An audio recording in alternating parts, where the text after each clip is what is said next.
From a studio high above the clouds of the Okanagan Valley, this is the Cannabis Podcast.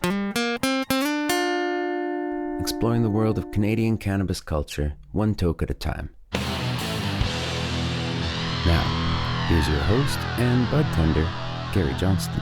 What a perfect time for me to welcome you to the Cannabis Podcast. If it's your first or it's your 20th time, in either case, I'm so happy that you're here. It's nice to have you here for the next 30 minutes or so. We're going to be sharing information about a plant I am absolutely passionate about, and that is cannabis. Perhaps you have some interest as well. Now, before we get too much further, this product is intended for those of legal consumption age in your jurisdiction and is intended purely for entertainment and perhaps educational purposes. You should always consume your cannabis responsibly. On episode 213, we're talking about cannabis having an impact on small towns. We look at cannabis and keeping it fresh.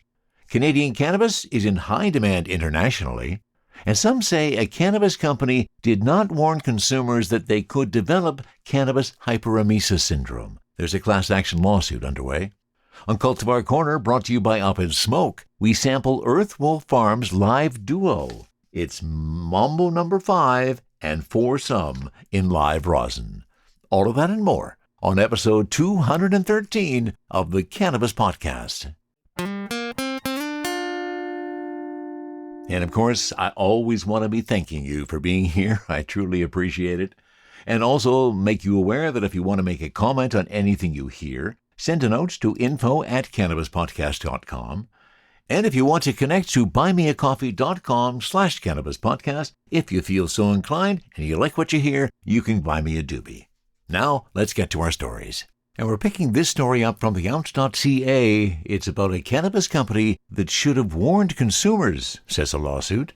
An Ontario court has certified a class action lawsuit that accuses Canadian cannabis company Aurora Cannabis of failing to warn consumers about the risk of developing cannabinoid hyperemesis syndrome. The action was commenced by VT, a Canadian Forces veteran who was prescribed cannabis to treat medical conditions. A news release from Soto's Class Action said, Soto's is a law firm based in Toronto and Vancouver that, as its name suggests, specializes in class action suits. We take on complex and challenging class actions across all industries and prosecute them to conclusion, the law firm says on its website. In this case, VT purchased medicinal cannabis from the defendants and used it as prescribed until they suffered 2 extreme bouts of nausea, vomiting, and abdominal pain that were so severe VT had to be hospitalized. On the second ER visit, VT was diagnosed as suffering from CHS. The only certain cure for CHS is to stop consuming cannabis, which VT did and is now symptom-free. None of the cannabis products that VT consumed contained any warnings about CHS, nor is there any warning in the product monograph or on Aurora's website, the Soto release said. The claim alleges that the defendants knew, or should have known, of the risk of CHS arising from the regular use of their cannabis products, but negligently failed to provide any warning to consumers or prescribing physicians about the risk that they could develop CHS. The class action is brought on behalf of all persons in Canada who purchased a cannabis product from Aurora Cannabis or Aurora Cannabis Enterprises on or after February 1, 2014 to May 14, 2025, who were differentially diagnosed with CHS. The Ontario Supreme Court of Justice certified the class action on May 14th, Soros said in its release, noting that no findings of liability have been made against the defendants. In a further explanation on its website, Soto says CHS is a dangerous side effect from regular use of cannabis products. CHS causes recurrent, intense, and persistent nausea, abdominal pain, vomiting, and nausea. Severe CHS can cause dehydration, damage to the tissues of the mouth and throat, organ failure, and in extreme cases, even death. It is estimated that thousands of Canadians suffer from CHS per year. Los Angeles-based healthcare provider Cedar Sinai says on its website, cannabis hyperemesis syndrome is a condition that leads to repeated and severe bouts of nausea, vomiting, and abdominal pains. It occurs in daily, long-term use of marijuana. Symptoms of CHS usually appear after 10 to 12 years of chronic use. So there you go. If you are suffering from CHS or have had an indication of that based on your recommendations, you might be a part of this class action suit. From the cannabis-infused studio in the clouds, this is the Cannabis Podcast. And we're picking this story up from StratCan.com. It's written by David Brown. Canadian craft cannabis is in high demand on the international stage as the export market evolves. Medicinal cannabis users in countries like Germany, Australia, Israel, and the UK are increasingly developing a taste for Canada's micro and craft growers. While a wave of Canadian cannabis exports over the last few years is causing concern with some local producers in countries like Israel and Australia, many of the people using cannabis for medical purposes in these countries are seeking out Canadian products. This is especially true for micro and craft products, especially from BC, says Toby Chilito, a medical cannabis industry consultant in London, England. He says that initially a lot of the products coming into the UK medical cannabis market were priced on the low end of the spectrum. But in the last year, he's been seeing a lot more higher quality products that are meeting a previously untapped demand. Up to now, we either had the cheaper, which sells for about $11 a gram, to the end user from the large glass houses in southern Ontario, and the more expensive has been coming from the micro licenses in BC, for example, explains Chilito, and that sells for about $17 a gram to the end patient. This also means a shift in the market from a focus entirely on high THC flower to more balanced options, with a greater emphasis on terpenes. Chilito says some of the unique products from these micros, like small batches grown in living soil, are a hit with certain set of patients in the UK.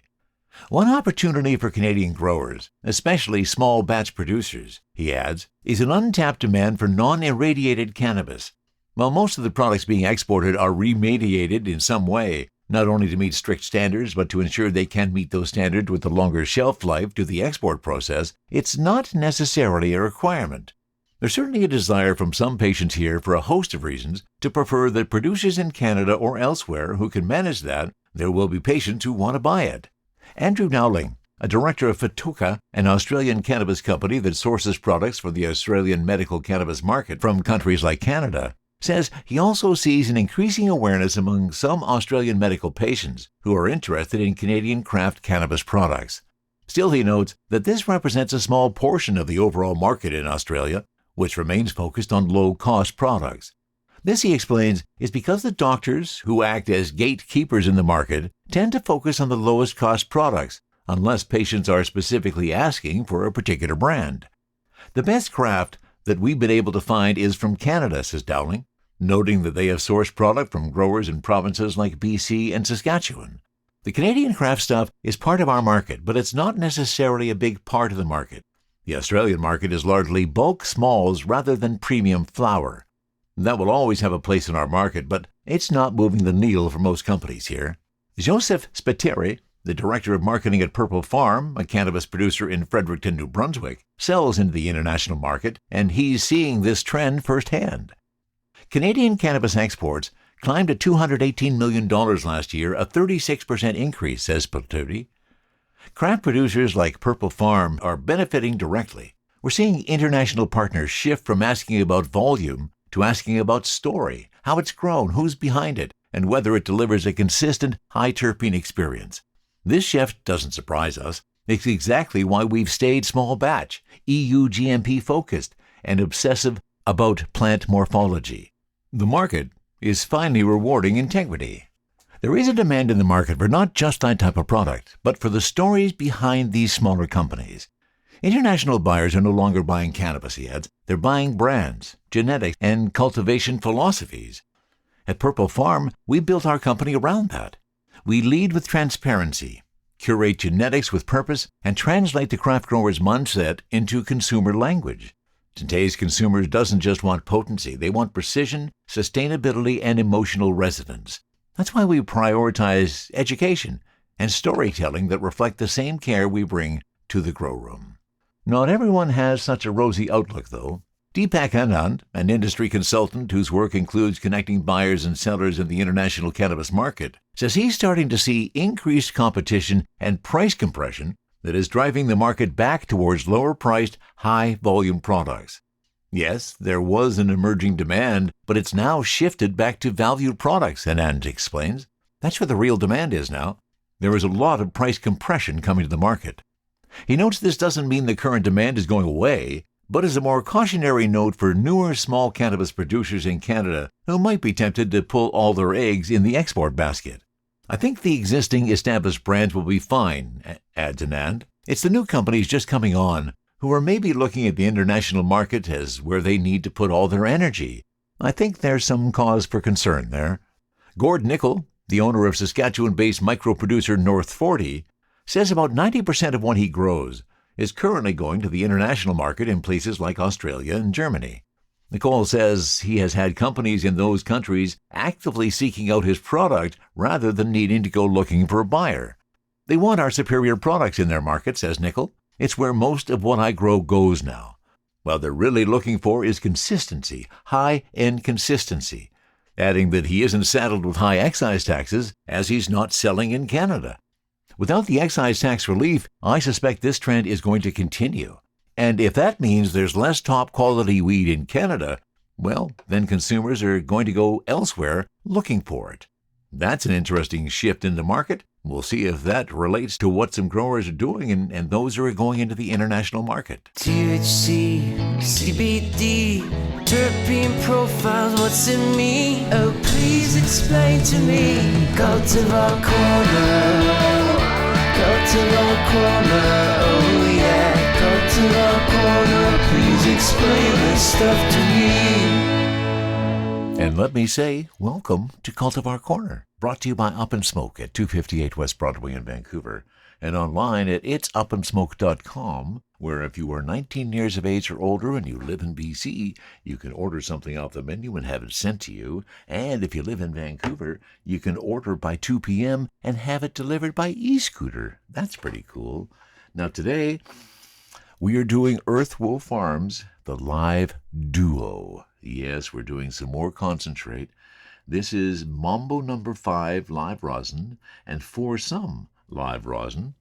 Now, the part I find interesting here, when we start talking about in between the two of them, so I'm going to have Mambo number 5, terpenes at 8.18%. And when I put my nose right beside the one that's next to it, I kind of hear and I kind of smell some of the other stuff too. It's hard to separate those specifically for what they are trying to do. I realize that that's just not going to happen. So we're going to do some Mambo number 5 today, and we're going to do it in my proxy, my Puffco proxy. So this is going to be the Mambo number 5 live rosin, total terpenes 8.18%.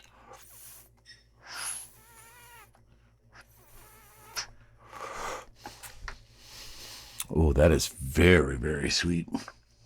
Nice. Total terpenes 8.18%. Now, unfortunately, when I went on the web to find out more information about what we're talking about, Earthwolf Farms' website is currently having some issues. I can't get to the actual live resin page, so I can't give you any further details on that. So it is going to be the Mambo number 5, and we'll give you a sense of what I'm feeling when we get to the Mambo number 5, and I might even throw in some For Some, just to give me a little bit more further juice. Try one last hit on the Mambo number 5 and see what that does for me. And it feels really nice going in, nice and clean, nice and clean and sweet. So with all the terpenes in there, here we go.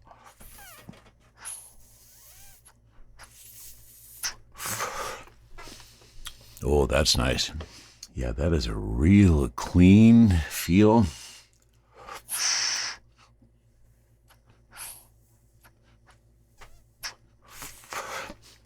Oh, yeah, and I'm starting to feel that. I am starting to feel the Mambo number 5.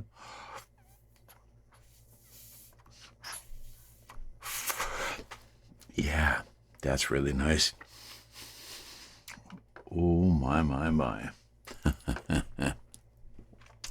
I'm just loving the way that feels. But I'm going to have to try some of the other one. And you know what? I'm just going to drop this in, even though I really shouldn't do that when I have something in there already. But I'm going to drop some in. We're going to see what happens. And I'm going to get some of the number 4.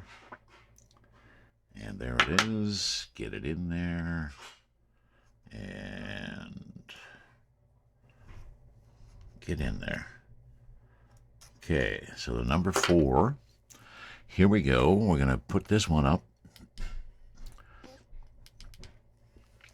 And now on the 4 some live rosin, total terpenes on that one, just 5.39. So not really heavy. Oh yeah, a lot more flavor now that I've added some more into my Puffco Proxy. I'm getting lots of flavor out of that. That's what I love about the live rosin. It just feels so good.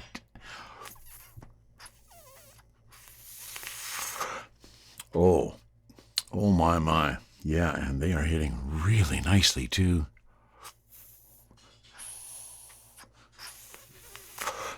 Oh, that's a nice taste. That is a nice taste. You can tell the two of them because it's a dual pack, so there's 2 half grams in my container. They are separated by a piece of glass. Don't smell the one that's sitting beside it because that doesn't smell good. And now we're going to go back for more, and here it is.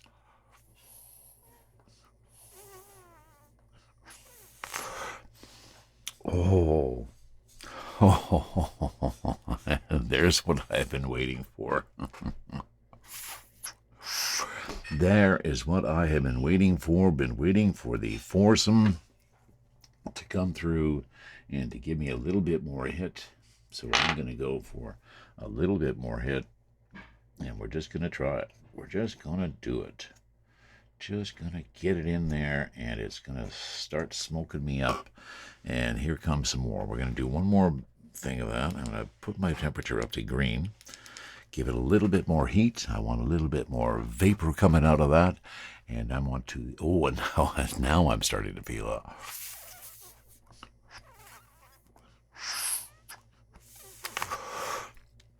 Oh, my.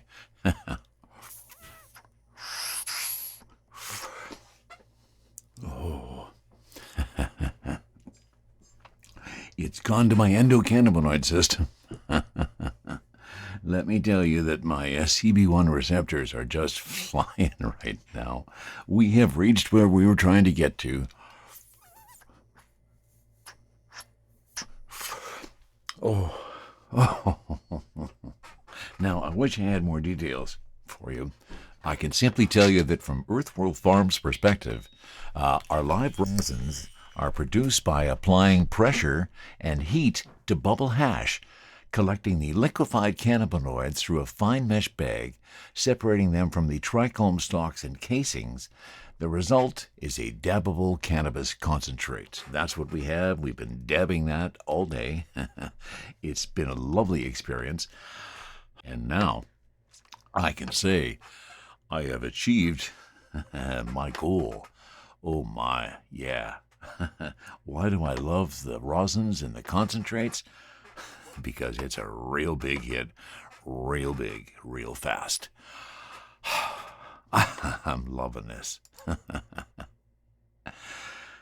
It's done its thing. That's Earthwolf Farms Live Rosin Live Duo. And of course, Cultivar Corner is brought to you by Up and Smoke at 258 West Broadway in Vancouver and online at itsupandsmoke.com. Remember, if you live in BC and you're 19 years of age or older, you can have something shipped to you. And if you live in Vancouver, you can order by 2 p.m. and have it delivered by e-scooter. It doesn't get easier than that. And that gets pretty easy. The Earthwolf Farms Live Duo, they have given me a buzz today. And as I come back into it after sitting for a little bit, my buzz has just started to increase.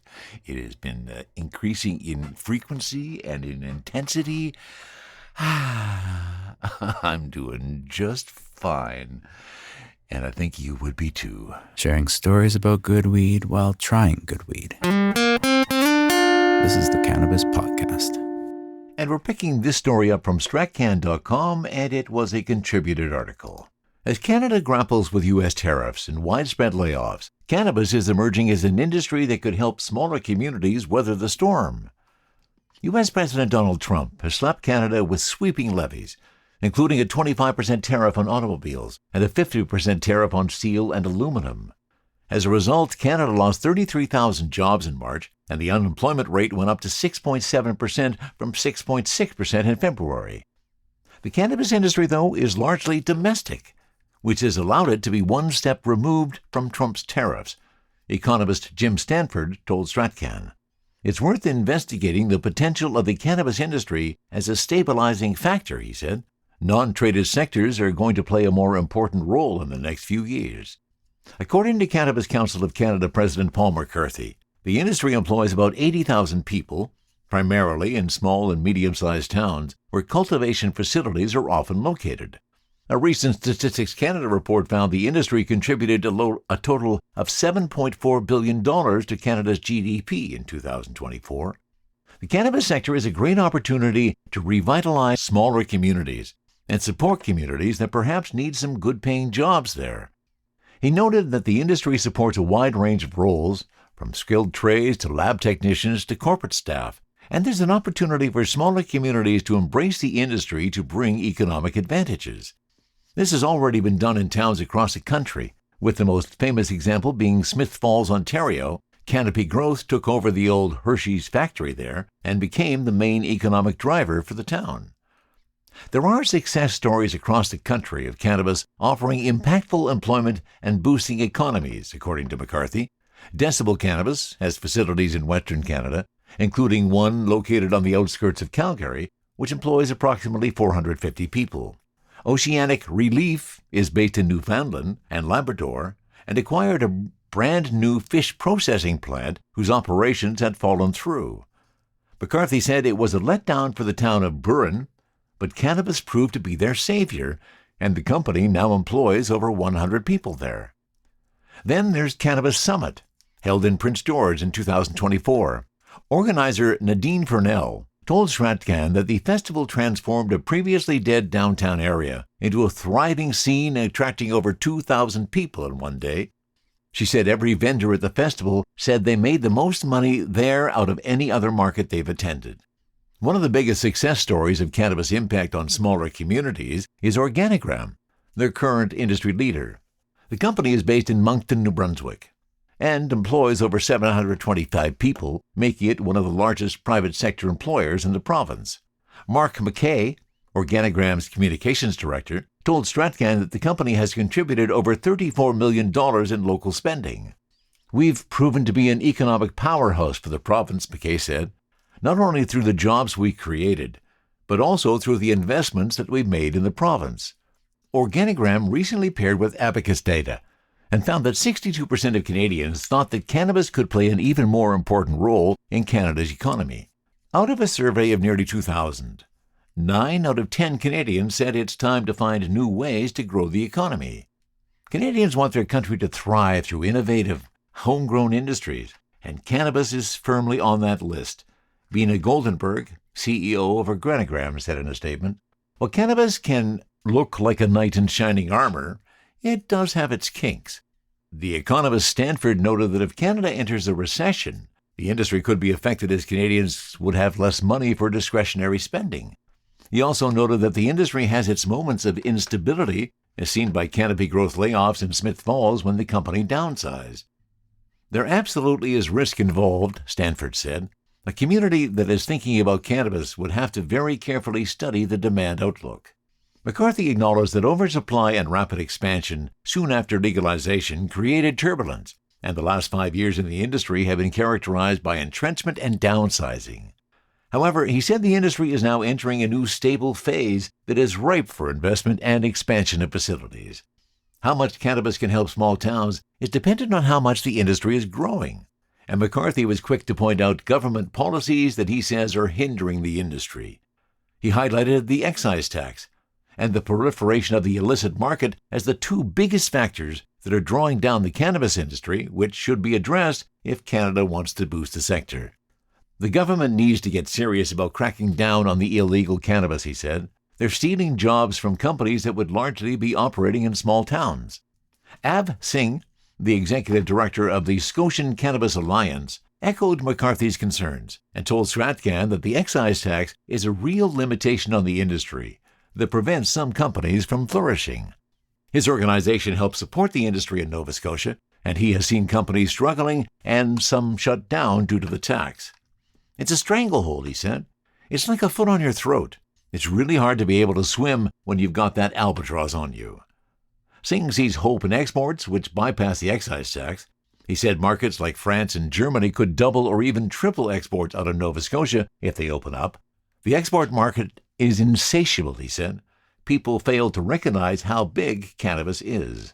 So that story was written by Eric Stober, who's a Toronto-based freelance writer with over 10 years of experience. Thank you very much, Eric, and let's hope that those in small towns start to have more of a boom from cannabis. And we are going to thecanigma.com for the next story. This is about how long does your weed stay fresh? You probably heard that you should store your cannabis in a cool and dry place. But that doesn't mean you should just put it in a plastic bag, toss it in your sock drawer, and call it a day. As a dried herb with many benefits, cannabis requires a little extra care to ensure you get the most out of it. And while this doesn't mean that you need to invest in your own in-home bank vault or a coffee table-sized biodome to seal off your weed from the world, with a little effort, you can ensure that your herb stays in premium condition no matter how long it takes you to finish your stash. So what really goes into properly storing your cannabis? What happens if your cannabis is not stored in the right way? Is freezing it a good idea? Let's take a look at how you store your cannabis properly, starting with the do's and don'ts. The do's. Keep it away from light. Keep it in an airtight container. Use a glass container. Make sure the container is clean and dry first. Keep it in a cool, dry, but not too dry spot, and try humidity packs. Don't keep it in the fridge or freezer. Don't use a plastic bag. Don't leave it exposed to light. Don't open the container too frequently. Don't handle the buds more than necessary, and don't leave it somewhere that children can easily find it. You can have the perfect, airtight, light-proof container for your cannabis, but if the temperature is wrong, it can all go up in smoke, and not in a good way. Many advise keeping cannabis in a cold place, but the question is, how cold? It's recommended to keep cannabis in temperatures below 21 degrees Celsius. Between 25 and 30 degrees Celsius is the ideal temperature for mold to thrive, so you'll want to avoid that range. Excessive heat can also dry out and degrade cannabinoids and terpenes. According to the USP, which sets standards for pharmaceuticals in the U.S., cool temperatures are defined as any temperature between 8 and 15 degrees Celsius.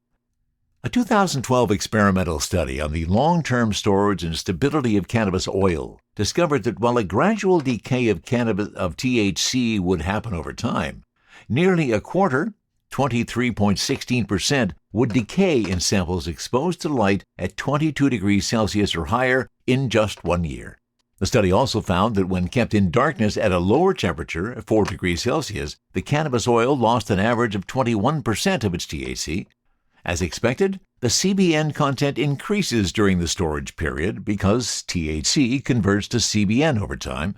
This study supports keeping your cannabis oil in a room below 21 degrees Celsius whenever possible.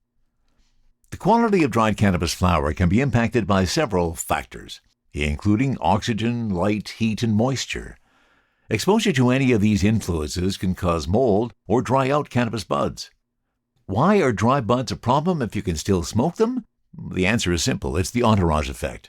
Ideal storage conditions will best preserve the cannabinoids and terpenes in your cannabis. That way, the next time you smoke your herb, it should be a similar experience and taste as the first time you used it. Ideally, marijuana should be stored in a cool, dry, but not overly dry place with no light. Here are some of the most popular methods of storing weed. Plastic Ziploc bags. Easy, but they don't protect weed from light, aren't airtight, and can damage or remove trichomes from the buds. There are far more suited receptacles that better preserve your ganja. A wooden box. A classy, attractive storage option that blocks light, but is typically not airtight and doesn't protect from moisture. In fact, unless it's a humidor, a wooden box may dry out your cannabis. Glass jars. Consider the ideal marijuana storage container. They're airtight, have no static charge, and allow you to see your weed without opening and removing the buds. The glass keeps the smell and humidity in, preserving those precious terpenes. Just make sure to keep the herb in a dark spot, as a clear glass doesn't protect from light. An even better option would be to use opaque, brown, or dark green glasses. Tupperware and the hard plastic containers medical cannabis come in can be airtight and protect from light, but they produce a static charge that can lead to trichomes sticking to the plastic, stealing those precious cannabinoids and terpenes from the flower. They also don't offer the same level of protection from water loss as glass. Consider them a temporary storage option. You store so many other things in the freezer. Why not weed? In the freezer, the cold temperature will make the trichomes brittle, and they can easily fall off buds, making you lose those precious cannabinoids and terpenes. And if you store your weed in the refrigerator, the fluctuations in temperature and humidity can reduce its shelf life. For the old-school cannabis fans who actually remember film canisters, they were something of a synonym for weed container. Like plastic prescription pill bottles, they're a convenient, compact way to store weed, but not ideal for long-term storage for the same reason as other plastic. That said, these containers are quite handy when you're on the go. A humidor. Not just for your cigar-smoking father-in-law or your boss, assuming they aren't the same person. A small wooden humidor can be a great container for your weed. Marijuana humidors are designed for storing cannabis at the right humidity and typically entail a wooden box with glass containers inside for your weed.